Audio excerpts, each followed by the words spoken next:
Hey Guy, welcome back to Sleep Among Titans, where we drift through strange and quiet corners of the past, perfect for listening before you sleep.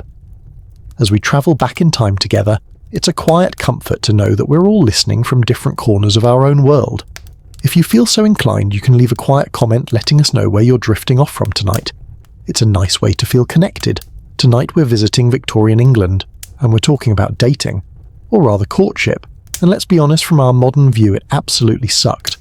It was a performance, a transaction wrapped in silk and politeness. To understand why I want you to imagine a drawing room in London, the air is thick with the scent of beeswax and expectation. The only sound is the slow, heavy tick of a grandfather clock. Here a young woman named Eleanor sits perfectly still. She can't slouch. The whalebone in her corset won't allow it. She is waiting for a man she barely knows to arrive and essentially decide her entire future. How did they even get to this point? How could they ever truly talk with an aunt watching their every move? And were there any secret ways to say what they really felt? The rules of this game were as rigid as Eleanor's posture, and tonight we're going to gently pull them apart. So Eleanor isn't just sitting in her drawing room on a random Tuesday. She is a player, or perhaps more accurately a pawn in a much larger, more intricate game. Welcome to the London season. On the surface, it was a frantic 3-month whirlwind of glittering balls, formal dinners and endless trips to the opera. A beautiful, exhausting spectacle. But beneath all that social gloss, the season was something far more serious. It was the great marriage market. Think of it less like a party, and more like the year's most important business conference, where a family's most valuable asset, their eligible son or daughter, was put on display. This wasn't about finding a soulmate. It was about finding a suitable match. And suitability had a very strict definition. It meant the right family name, the right inheritance, and absolutely no skeletons rattling in the closet. The pressure was immense. For a young man, a good match could secure his family's fortune. But for a young woman like Eleanor, this was everything. This was her career, her future, her entire life's path decided in a handful of supervised conversations. One wrong move, one whisper of gossip didn't just mean embarrassment, it could mean complete social ruin. So how did this incredibly rigid dance even begin? You couldn't just walk up to someone at a ball. A gentleman couldn't simply knock on a young lady's door. No, the first move was a masterpiece of silent communication, a tiny, elegant piece of paper that held all the power, a move that could only be made under the most formal, carefully managed conditions. So we have this vast, intimidating marriage market called the season. We have our suitor, a Mr. Davies, and our young lady Eleanor, each under enormous pressure to perform. But how do you make contact? As we said, you can't just knock on the door. That would be an act of shocking social aggression. No. The entire fragile process of courtship began with an object of immense power and absurd formality, the calling card. Think of it as the 19th century equivalent of a social media profile, but reduced to its most brutal essentials. It was a small piece of thick, high-quality cardstock, beautifully engraved, never printed, with nothing but a person's name, and sometimes their London club. There was no photo, no list of interests, no witty bio. There was only your name and the silent, heavy judgment that came with it. The quality of the card, the style of the engraving, the crispness of its edges, all of it was a subtle broadcast of your wealth, your taste and your social standing. Before you ever spoke a word, your card had already introduced you and judged you. Now imagine you are Mr. Davies. You've been formally introduced to Eleanor's family at a ball. You've exchanged a few excruciatingly polite, meaningless sentences. Now you must make a morning call. This, in the ridiculous language of the Victorians, did not happen in the morning. It took place between 3 and 5 in the afternoon. You would dress impeccably, not for a party, but with the grim formality of a man attending a job interview. You would travel to Eleanor's home, but you wouldn't expect to actually see her. Your goal was much stranger. You would walk up to the door and it would be opened by a footman or a butler whose face was a perfect impassive mask. You would not speak. You would simply hand him your calling card, perhaps 1 for Eleanor's mother, and 1 for Eleanor herself, and you would hand him your top hat.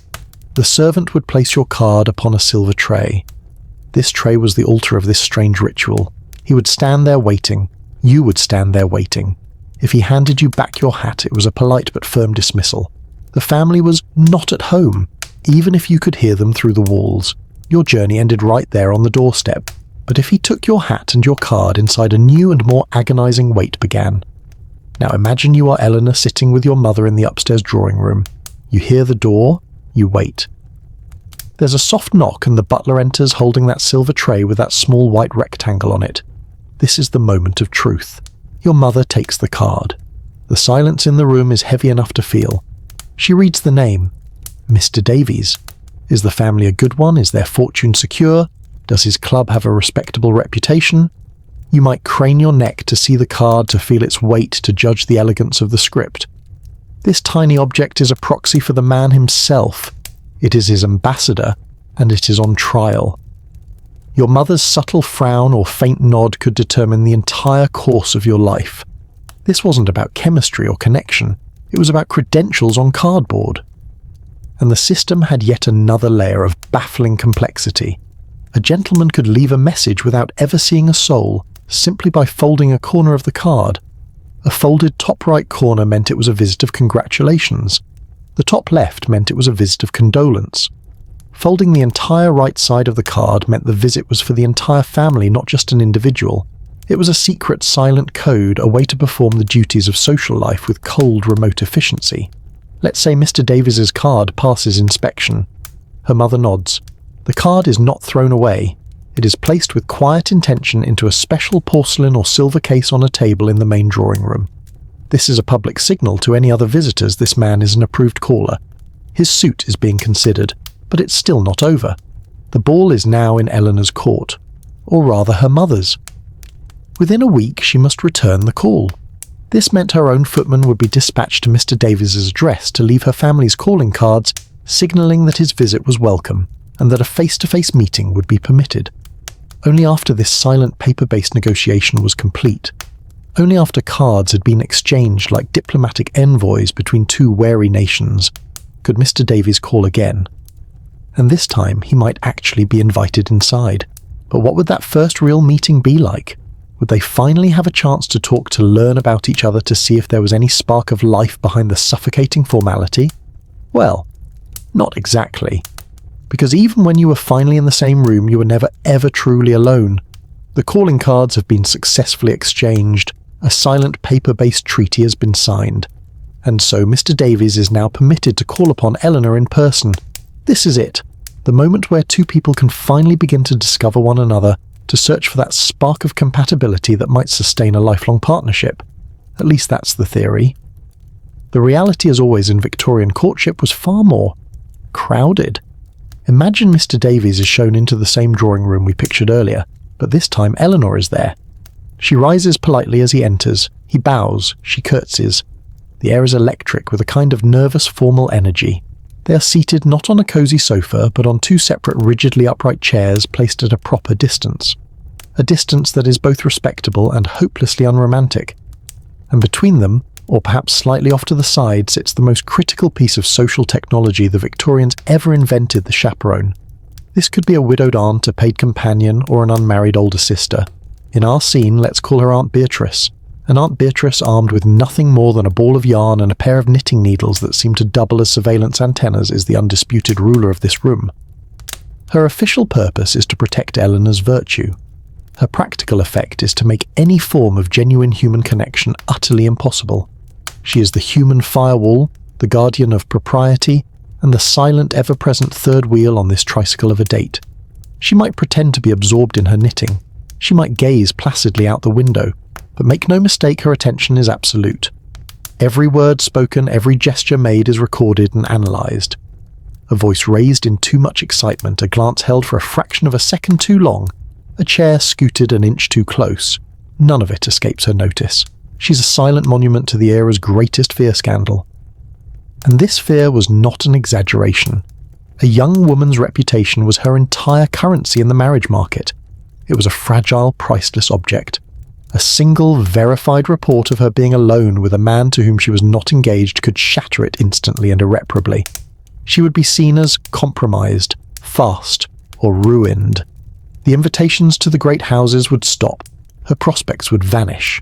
The chaperone wasn't just there to prevent impropriety. She was there to prevent the rumour of impropriety. She was a living, breathing insurance policy against social death. So with Aunt Beatrice's needles clicking softly in the background, a sound that was meant to be comforting but felt more like the ticking of a clock, Mr. Davies and Eleanor attempt a conversation. It has all the natural flowing charm of a legal deposition. He might comment on the weather. She might agree that it has indeed been unseasonably mild.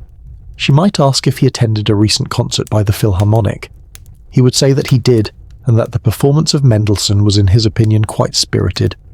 He might inquire about the novel she's reading.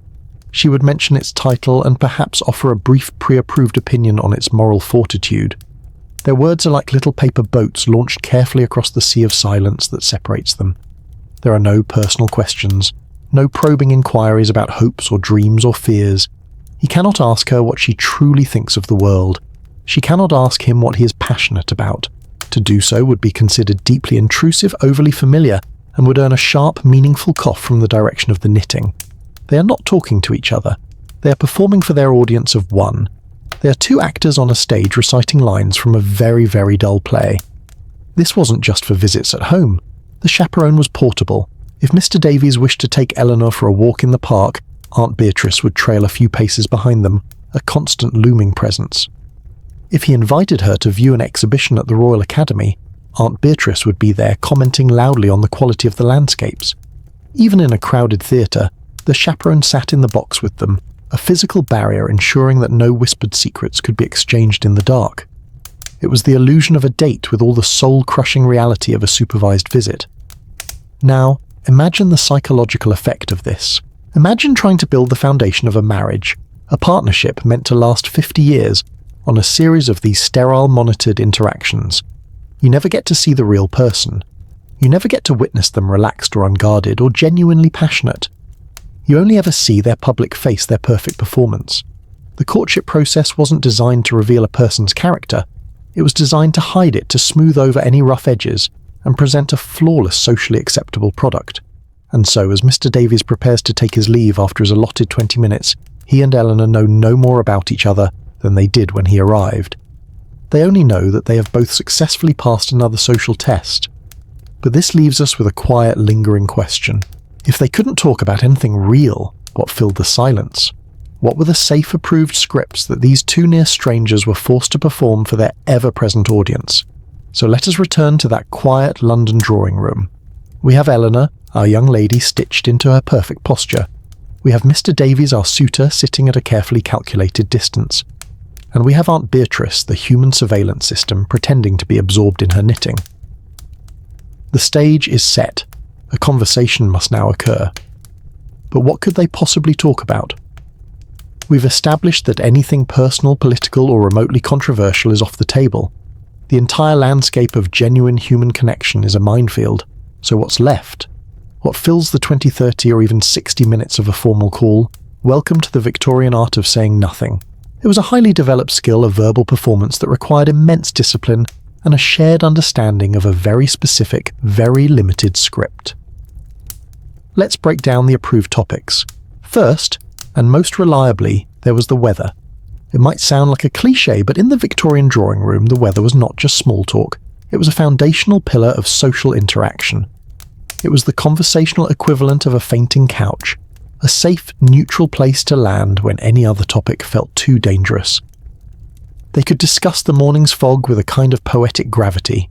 They could express a shared, gentle surprise at an unexpected patch of sunshine.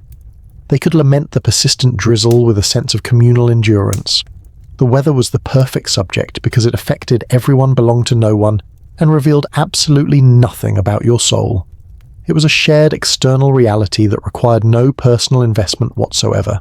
Once the weather had been thoroughly exhausted, the conversation might elevate itself to the arts. This was the primary way a suitor and his intended could demonstrate their education and refined taste. But here again, there were strict rules.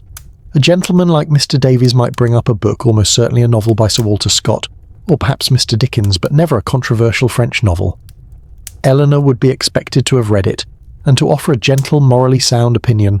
She could praise the heroine's virtue or the hero's courage. She could not, however, offer a radical interpretation or question the author's message. Her opinion was meant to confirm her good sense, not to challenge his. The same applied to music and theatre. They could discuss a performance of an Italian opera praising the soprano's technical skill. They could reflect on a recent exhibition at the Royal Academy admiring the realism of the landscapes or the noble sentiment of a historical painting. The entire conversation was a performance of cultural literacy. It wasn't about sharing a passionate personal response to a piece of art.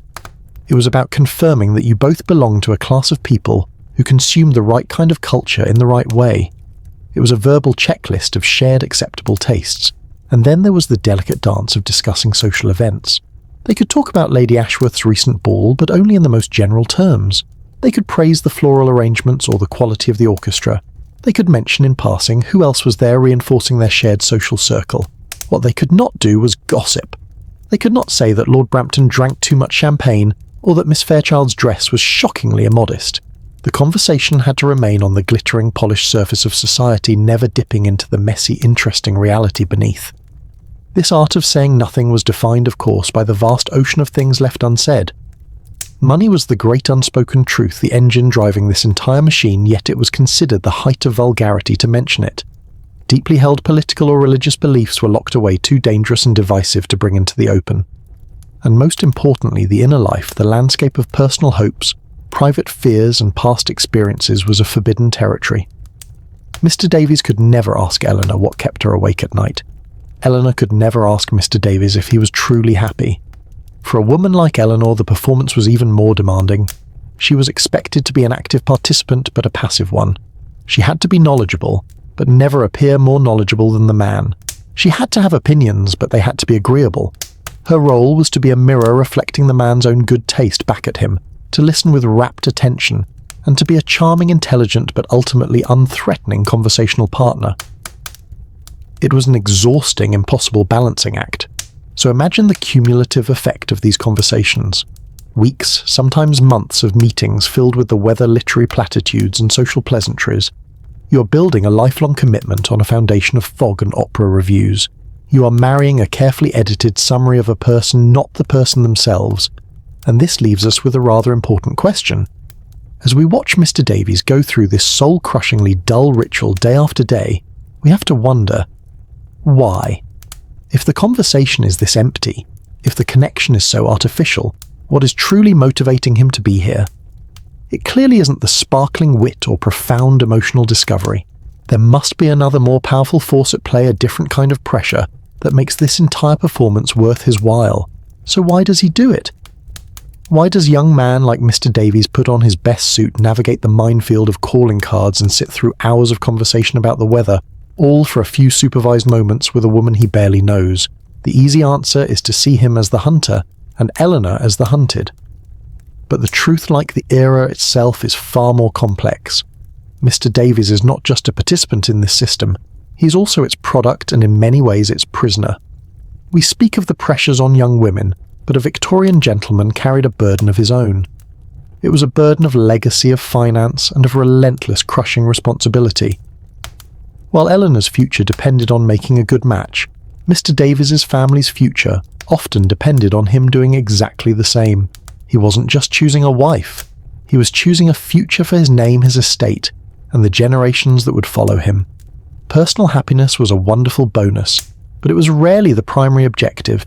The primary objective, the great unspoken god of the Victorian marriage market, came down to a single all-important word: dowry. A dowry wasn't just a nice wedding present from the bride's father. It was a critical financial transaction, a massive transfer of capital that could make or break a family. Imagine Mr. Davies's family. They might be aristocratic with a grand family name and a sprawling country estate, but a house with a leaky roof and hundreds of acres of land doesn't pay the bills. Many aristocratic families were land-rich, but cash-poor. A substantial dowry from a bride whose father was a wealthy industrialist or a successful banker was a vital infusion of cash. It could pay off decades of debts, fund necessary repairs on the estate, provide a comfortable income for the couple to live on, and secure the family's financial footing for the next 50 years. Courtship was in many ways the most elegant and long-winded financial negotiation ever devised. While Mr. Davies sat in that drawing room politely discussing a painting, you can be sure that his father had already made discreet inquiries. A complex invisible calculus was at play. A title was worth a certain amount. A beautiful face and a docile temperament were worth something too. But a dowry of, say, £20,000, a colossal sum at the time, could smooth over a great many imperfections. The real courtship often happened not between the young couple, but between their fathers in quiet wood-panelled studies over glasses of port. It was a business merger, and the children were the principal assets. Beyond the raw finances, a wife was also essential to a gentleman's career. Mr. Davies was expected to manage his estate, perhaps run for Parliament, or take on a leadership role in his county. His wife would not be his partner in business, but she would be the CEO of his domestic and social life. She would be responsible for managing a large household staff, for raising his heirs with the correct values, and crucially for hosting the dinners and social events that greased the wheels of power and influence. Therefore, when Mr. Davies looked at Eleanor, he wasn't just seeing a potential companion. He was interviewing a potential business partner. Was she poised? Did she have the social graces to charm a visiting duke? Was her family's reputation spotless? A clumsy, embarrassing, or socially inept wife could do active damage to his own ambitions. The burden on him was to choose a woman who could flawlessly perform this complex, unpaid, lifelong role. And his choices were not unlimited. Just as Eleanor was confined to her social class, so was he. He couldn't simply fall in love with a clever, charming girl from a lower class and marry her. To do so would be to betray his family, to invite social ridicule, and potentially to be cut off from his inheritance. He was expected to choose from a very short list of pre-approved young women from families of equal or greater standing. So let's picture him again on his way home from another stilted, chaperoned visit. Is he a cold, calculating machine simply weighing Eleanor's assets against her dowry, perhaps? But it's also possible that he is a young man trapped in a role he did not invent. He too reads novels and poetry. He too might long for the kind of passionate, authentic connection he reads about. He might feel a profound loneliness in this process, a quiet desperation in the knowledge that his life's path is being dictated by finance and duty, not by his own heart. And this quiet desperation, this human longing that exists even in the most rigid of systems, begs a question. After all the calculations are done, after all the social hurdles are cleared, is there any room left for romance? Is there any way in this world of chaperones and formal calls for two people like Eleanor and Mr. Davies to send a real, genuine signal of affection? A tiny secret message that says, "Beneath this performance, I see you." There was, but it couldn't be spoken aloud. It had to be communicated in a language of its own, a silent, secret language of flowers and gestures. We left Mr. Davies and Eleanor trapped in a system designed to suppress any real emotion, a world of conversations about nothing. And yet human nature is like a river. If you block its path, it doesn't simply stop. It finds new secret channels to flow through. In an age where speech was so heavily policed, the Victorians turned to objects, to gestures, to a silent poetry that could say everything without speaking a single word. This was the beautiful and sometimes tragic world of secret languages. And the most elaborate of these was floriography, the language of flowers. In almost every middle and upper-class drawing room you would find beautifully bound flower dictionaries. These books were the key, the decryption tools for a constant stream of floral messages. A young man couldn't write a passionate letter, but he could send a small, carefully chosen bouquet known as a tussie-mussy. And that bouquet could be as eloquent as a sonnet. Let's dive into this fragrant dictionary for a moment. The meanings were incredibly specific. A red rose was the obvious symbol of passionate love, but a deep crimson rose meant mourning. A white lilac spoke of youthful innocence and first love. Giving someone a sprig of myrtle was a clear and direct wish for marriage. It was a way of sending a message that was both deeply personal and entirely deniable. If confronted, one could always claim it was just a pretty flower with no hidden meaning. But this language could also be used for rejection and scorn. A yellow carnation meant disdain. A striped carnation was a firm refusal. Basil strangely signified hatred. Imagine the quiet drama of receiving a bouquet and rushing to your dictionary, your heart pounding only to discover a carefully coded insult nestled among the ferns. The complexity was astonishing. You could combine flowers to create full sentences. A suitor might send a bouquet containing columbine for folly, and a foxglove for insincerity, with a sprig of yew for sorrow. A devastating combination. Conversely, he might send a bloom from an apple tree signifying preference, along with a white clover, which meant, "Think of me." Even the way a bouquet was presented changed its meaning. If the flowers were given upside down, their meaning was reversed. A ribbon tied to the left meant the sentiment applied to the giver. Tied to the right, it applied to the receiver. It was a system of breathtaking detail, a secret garden of meaning hiding in plain sight. But flowers were for private messages. In the glittering, crowded ballrooms, a much faster and more versatile tool was needed, and every fashionable lady carried one: the fan. In the right hands, a simple fan could become a powerful broadcasting device, allowing a silent conversation to unfold across a crowded room right under the noses of the ever-watchful chaperones. Let's imagine Eleanor at a ball. She sees Mr. Davies across the room. She can't call out to him, but she can communicate. If she wants to say yes to an unspoken question in his eyes, she can rest her fan against her right cheek. To say no, she rests it on her left. Drawing the fan slowly across her eyes was a clear and dangerous signal, "I love you." Hiding her eyes behind the open fan meant the same. If she wanted him to approach, she could touch the tip of the fan to her lips, an invitation to a conversation. If she wanted to dismiss him, she could drop the fan, a gesture of finality. Fanning quickly meant, "I am engaged," a warning to other suitors. Fanning slowly meant, "I am married." Carrying the open fan in her left hand sent a clear message, "Come and talk to me." Picture the scene: the orchestra is playing a waltz. Hundreds of people are talking and laughing, chaperones are scanning the room like lighthouses. And all the while, these silent, frantic, flirtatious conversations are happening through the flick of a wrist, the flutter of a fan. It is a moment of genuine, thrilling connection, in a world that did everything to prevent it. It's tempting to see all of this as charming and romantic, and in many ways, it was. It was a testament to the human spirit's ingenuity, but it was also born of a deep sadness. It was a symptom of a culture so repressive that people had to invent these elaborate coded systems just to say, "I like you." It was a beautiful language, but it was a language born of silence and censorship. And so through these secret channels, a suitor has expressed his interest, and a lady has signalled her acceptance. The flowers have been sent and deciphered. The fan has fluttered its consent across the ballroom floor. They have managed to build a fragile bridge of affection across the chasm of formality. But these secret games cannot last forever. A hidden language can only take you so far. Eventually, the time for subtlety must end. The hints and symbols must give way to a formal binding and public declaration. After all the flowers and fans, how was the final life-altering question finally officially asked? And so, let us pause. Let's leave the crowded ballrooms and the formal drawing rooms behind. Let's release the rules, the secret languages, and the silent judgments just for a moment. The day is over, the performances have ended, and the great city of London is slowly, quietly falling asleep. I want you to imagine Eleanor's house now deep in the night.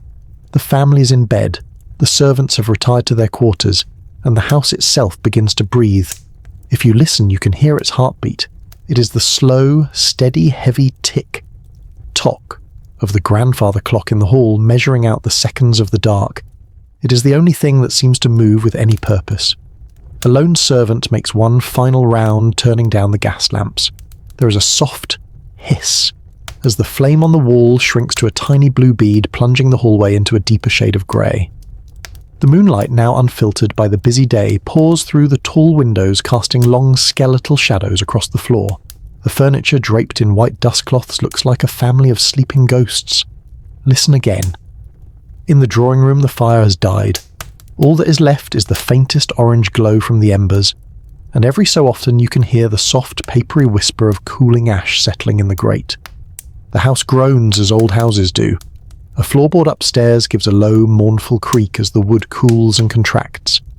From the street outside, the constant noise of the day has vanished, replaced by a profound silence, broken only by the distant muffled clop of a single, horse-drawn carriage on the cobblestones. This is the quiet of the Victorian night, a quiet so deep it feels heavy.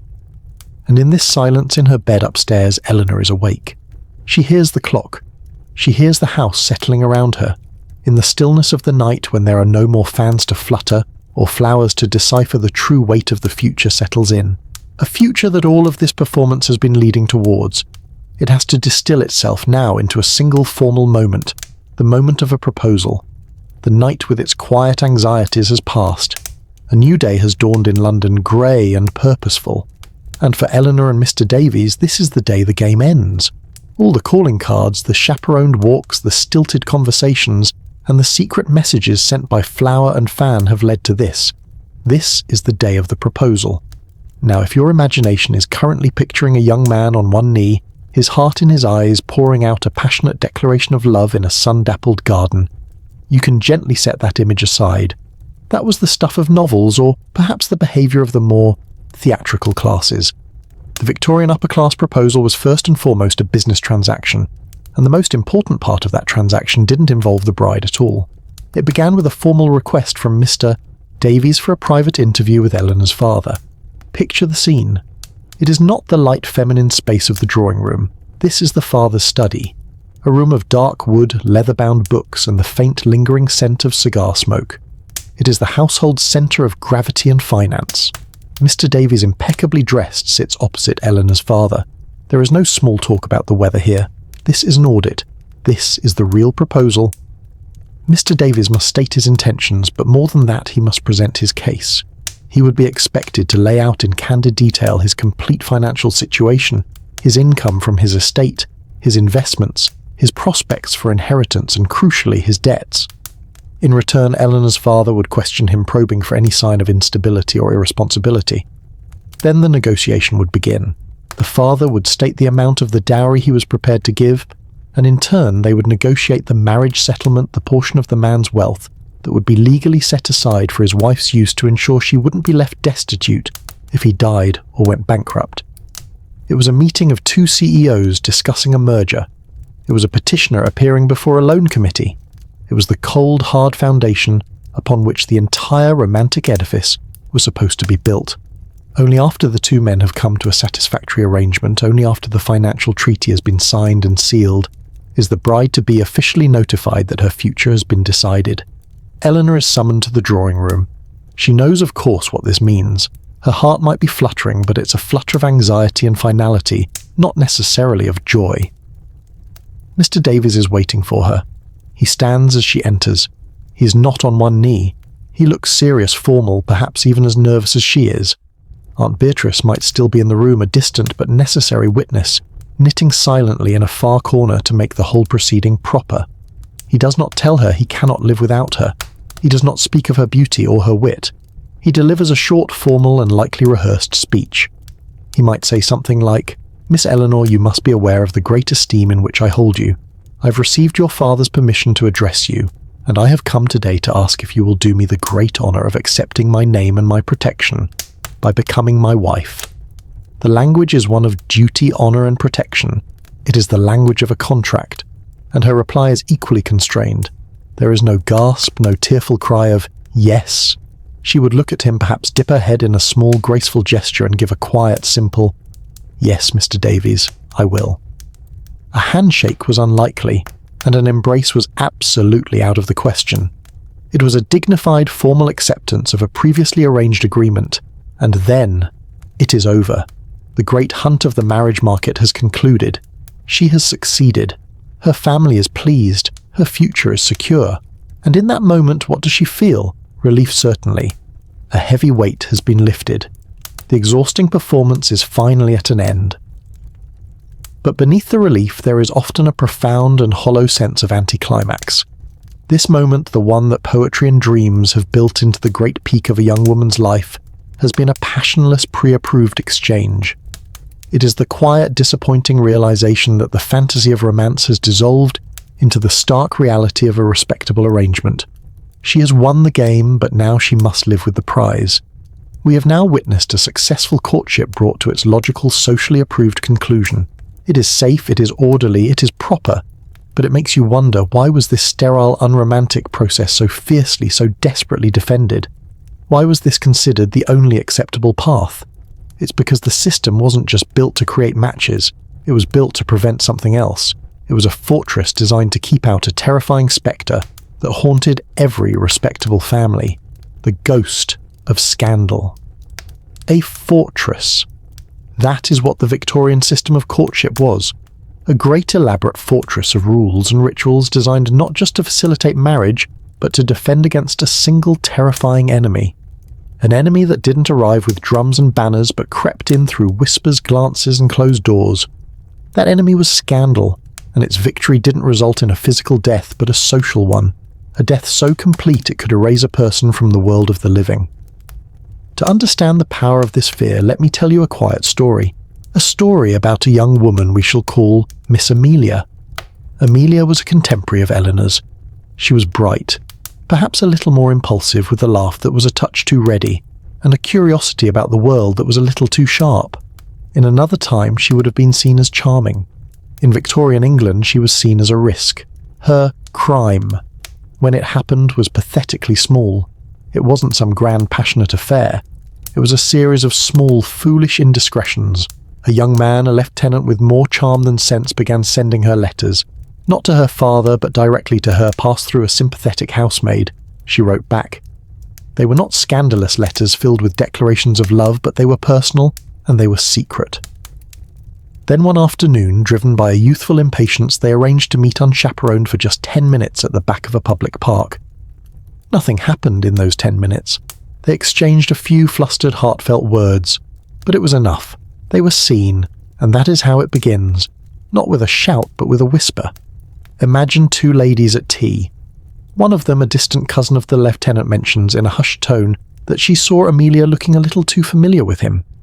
The other lady files this information away. At a dinner party a week later, she sees Amelia's mother and offers a greeting that is just a fraction of a degree cooler than usual. Another woman at the table notices. The poison begins to spread. Gossip in this world was not idle chatter. It was a weapon, and its effect was devastating. Soon the first tangible sign appears in Amelia's home. The invitations stop. The small crisp white envelopes that were a daily feature on the silver tray in the hall no longer arrive. At first her mother makes excuses, a lull in the season perhaps, but then they hear of a ball they were not invited to, then a dinner. The silence from society becomes a roar. Amelia, brave or perhaps foolish, decides to attend a public concert with her mother to show that nothing is amiss. As she walks through the lobby, she sees a group of girls she has known her whole life. She smiles, about to greet them. They meet her eyes, and then in a single coordinated, soul-destroying movement, they turn their backs on her. This was the cut-direct public execution of a person's social standing. It was a declaration for all to see that she no longer existed. Her life shrinks to the four walls of her home. But even home is no longer a sanctuary. It is a prison cell she shares with her family's shame. There are no more visitors. The servants speak in hushed tones and avoid her gaze. Her sisters, whose own marriage prospects are now tarnished by association, begin to look at her with a quiet, bitter resentment. Her father, a man who once doted on her, now looks at her with a kind of weary disappointment, seeing not his daughter, but a failed investment and a source of public disgrace. And her future? It is a void. She will not marry. No respectable man would have her. She is ruined. She will live out her days as a ghost in her own family, a spinster aunt, a permanent resident of the upstairs drawing room, dependent on the charity of relatives who secretly wish she would just disappear. Or perhaps she will be quietly sent away to live with a cousin in the countryside, exiled from the only world she's ever known, her name spoken only in whispers as a cautionary tale for other young girls. And the lieutenant, the young man who was her partner in this crime. He might be scolded by his commanding officer. His friends might call him a bit of a cad, but his life will go on. His reputation might even be slightly enhanced, a sign of his roguish charm. The full crushing weight of the scandal falls as it always did upon the woman. This is the ghost. This is the fate that haunted the dreams of every girl and every parent. It is a tragedy of public ruin, swift and absolute. But it forces us to look back at Eleanor, safe in her respectable engagement, having followed every rule. She has avoided Amelia's fate. But what is her own? Is a life sentence in a passionless but proper marriage a victory, or is it simply a different kind of tragedy, one that is quieter, slower, and played out behind the closed doors of a loveless home? Let us move forward in time. Let the memory of the wedding with its white lace and quiet vows fade into the past. Let us travel 7 years into the future. The frantic, hopeful energy of the season is a distant memory for Eleanor. She's no longer Miss Eleanor, a nervous player in the marriage market. She is Mrs. Davies, the respected mistress of a fine London home. She has achieved everything a woman of her station was supposed to want. To understand what that achievement looks like, let us observe a single ordinary scene breakfast. The dining room is a masterpiece of quiet, orderly prosperity. The long mahogany table is polished to a dark liquid shine, reflecting the grey light from the tall windows. At each end, a place is set with heavy silver cutlery and fine bone china. A silver pot releases the gentle scent of coffee into the air. Everything is perfect. Everything is silent. At one end of this vast expanse of polished wood sits Mr. Davies. He's hidden behind a formidable wall, his morning newspaper. The crisp rustle of him turning a page is one of the few sounds that punctuates the silence. At the other end of the table, separated by an ocean of mahogany, sits Eleanor. She's no longer the nervous girl of 20. She's 27, poised and elegantly dressed. Her life is as orderly and well-managed as this breakfast table. This is not the comfortable, easy silence of two people who know each other so well that words are unnecessary. This is the silence of a void. It is the polite, carefully maintained silence of two high-level business partners who have concluded their negotiations for the day. Let's imagine for a moment what is happening behind their placid expressions. Mr. Davies reads about politics, about commerce, about the world of men. His home is his base of operations, a place that should run smoothly and without fuss, allowing him to focus on his real life, which happens outside these walls. He fulfilled his duty years ago by marrying well. He provides for his wife. He is a good husband by every standard of the day. He does not consider it his role to be her friend or confidant. That was never part of the arrangement. Eleanor's mind is a complex map of household logistics. She is the CEO of this domestic enterprise. After breakfast, she will meet with the cook to approve the menus for the week. She will instruct the maids on their duties. She has a list of social calls she must make, carefully maintaining the family's social network. She will plan her husband's next dinner party with the precision of a military general, knowing that a single misstep could reflect poorly on him. She is competent. She is respected. Her life is full of duties, a constant, intricate ballet of management. And in the quiet moments like this one, she is profoundly, deeply lonely. Occasionally, the silence is broken by an exchange of necessary information. "The carriage will be needed at 3 o'clock, she might say, her voice calm and even. "I see," he might reply from behind his paper.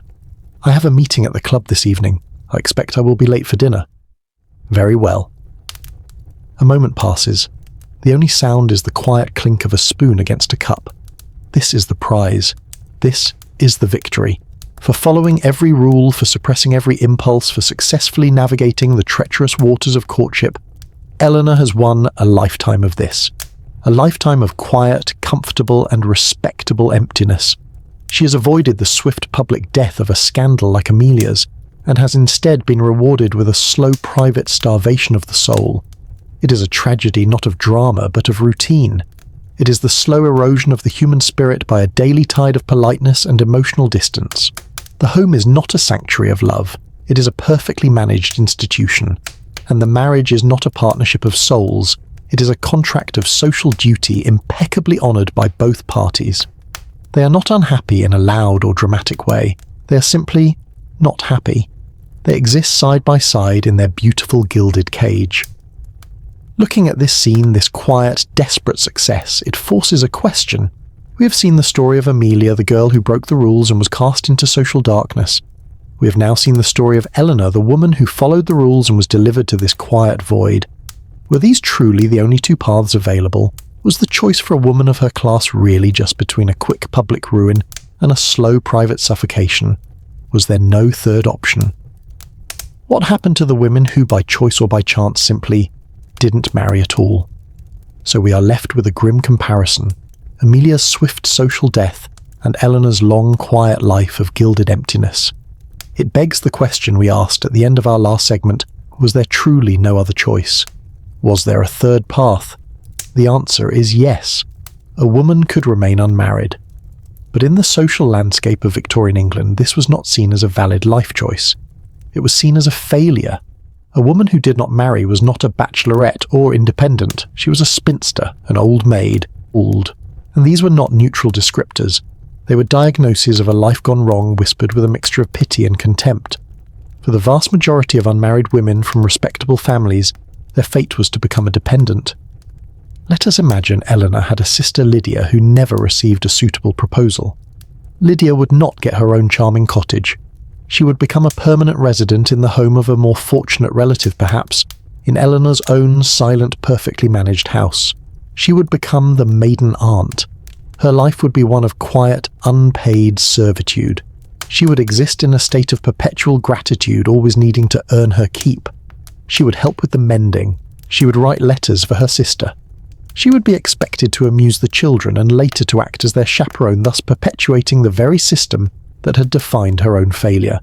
She was family, but she was not in charge. She was a permanent guest, a shadow at the dinner table listening to conversations about a world she was no longer truly a part of. Socially, she was invisible. At parties, married women would talk amongst themselves about their husbands and their households. Men would largely ignore her. She was a walking cautionary tale for her younger nieces, a living embodiment of what happens when you fail to secure a man. The psychological toll of this existence, the constant humiliation, the lack of autonomy, the feeling of being a perpetual burden was immense. Her life was not her own. It was a footnote in someone else's story. Now there was an exception to this rule, the spinster with her own money. A woman who through a lucky inheritance from her father or a doting uncle had an independent income. This woman had far more freedom. She could live in her own home, albeit a modest one. She could travel with a paid companion, of course. She could devote her life to charity work, to painting, or to her faith. But even she was not truly free. She was a social anomaly, an object of suspicion. A woman who didn't need a man was seen as unnatural and affront to the proper order of things. She was often labelled an eccentric. Her independence was viewed not as a strength, but as a strange and slightly pitiable character flaw. She may have escaped the prison of dependence, but she often lived in a state of profound isolation, viewed by the world as a strange creature who had opted out of her own womanhood. For a middle-class woman without an inheritance, the options were even more stark. To avoid the factory or domestic service, the one respectable career available was that of the governess. This was in many ways the most lonely existence of all. The governess lived in a state of perpetual limbo. She was not a servant, but she was not family. She ate her meals alone after the family had finished. She lived in a small plain room at the top of the house. She was educated and refined, yet she was an employee who could be dismissed on a whim. She might develop a deep motherly love for the children in her care, only to have them grow up and leave her behind. She was an intimate stranger in someone else's home, belonging nowhere forever on the outside looking in. So now let us look at our three fates. Amelia ruined by scandal, Eleanor imprisoned in a loveless marriage, and Lydia the spinster aunt living a life of quiet servitude. Which was the better path? Which was the lesser tragedy? There is no easy answer. Eleanor has security status and a beautiful home, but she has no emotional connection and no control over her own life. Lydia has no security, no status, and no home to call her own. The independent spinster has freedom, but at the cost of companionship and social acceptance. The governess has a purpose, but no family and no sense of belonging. Each path was its own unique form of cage. This entire system, so rigid and unforgiving, seems absolute. A perfectly constructed social machine designed to limit women's lives to a handful of bleak, predetermined roles. Looking at it from our vantage point, it feels hopeless, as if it could never possibly change. But could a world built on such foundations last forever? Even as Eleanor sat at her silent breakfast table, were there not new ideas beginning to stir in the minds of women everywhere? Was there a change coming on the wind, a quiet rumble of a future where a woman's worth wasn't measured only by her husband or her lack of one? So did it last forever, that great suffocating fortress of Victorian propriety, with its lonely inhabitants and its cruel invisible rules? Did the world of silent breakfasts and dependent aunts simply continue unchanged into eternity? The short answer is no. The great secret of history is that nothing, no matter how absolute it seems, lasts forever. Towards the end of the 19th century, in the 1880s and 90s, the foundations of that fortress began to show the first undeniable cracks. The pressure for change building for decades had finally found a way to the surface, and it began with something you might not expect. Not a speech in Parliament, not a great rebellion, but a simple revolutionary machine, the bicycle. Specifically the safety bicycle, with its two equal-sized wheels and chain drive, was a vehicle of liberation. For the first time in history, a woman had a means of personal independent transport.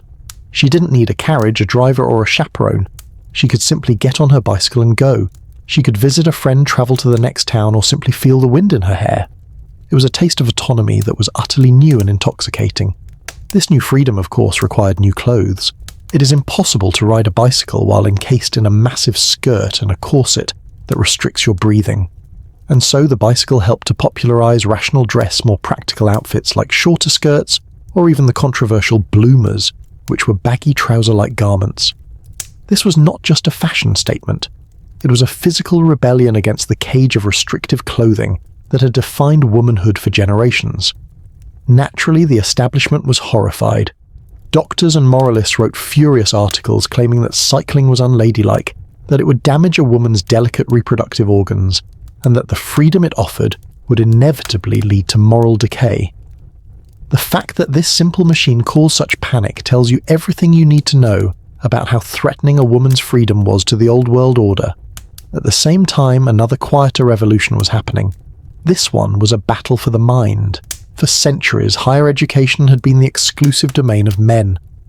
But now the first women's colleges were being founded at the great universities. Girton College at Cambridge Somerville and Lady Margaret Hall at Oxford. These institutions began to produce a new kind of woman, the bluestocking.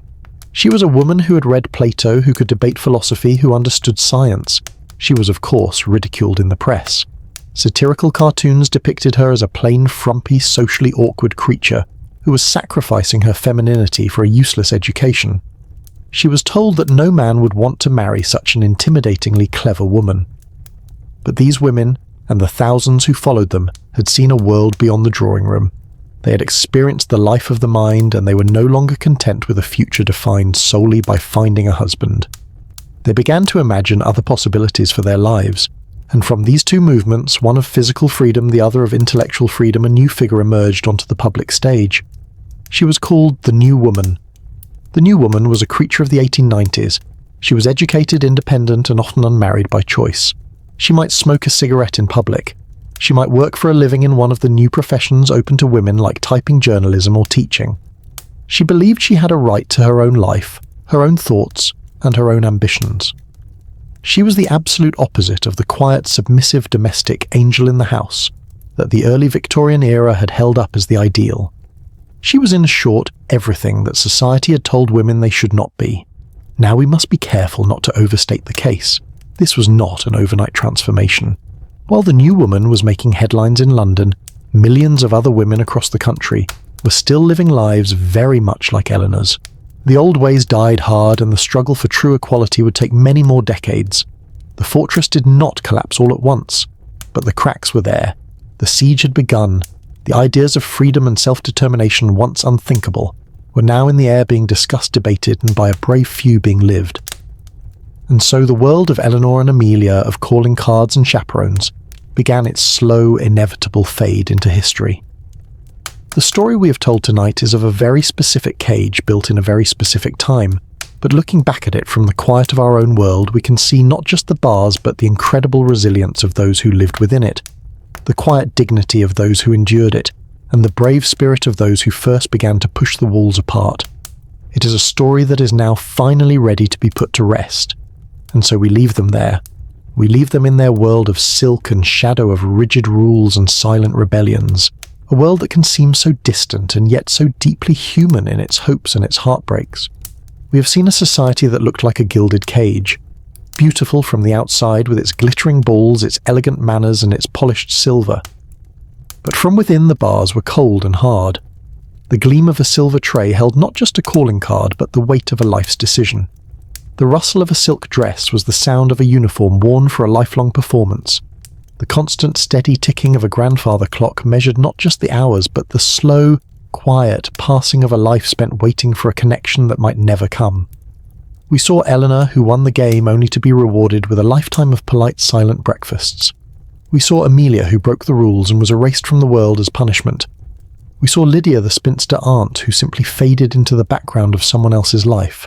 Each of them a different kind of prisoner in the same beautiful, ornate and suffocating cage. But their story is over now. Their world, with all its anxieties and its elaborate codes, has dissolved back into the past. It exists for us only as a quiet echo, a story to drift through from the safety of our own time. And now, in the quiet of your own room, in the comfort of the present moment, none of those bars can hold you.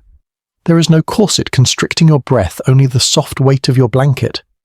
There is no watchful chaperone in the corner, only the serene and trusted silence of your own space. You do not need a secret language of fans or flowers to express who you are. The silence around you now is not one of repression but of peace. Let the stories of Eleanor and Amelia and Lydia fade like old photographs. Let the weight of their world dissolve into the darkness. Their struggles were real, but they are not yours to carry. Their performance is over. The only expectation now is for you to rest. The only rule is to let go. Let the sound of my voice be a gentle current carrying you away from the distant shores of the past and towards the deep quiet and peaceful waters of your own sleep. The past is a distant country. You are home, you're safe, sleep well.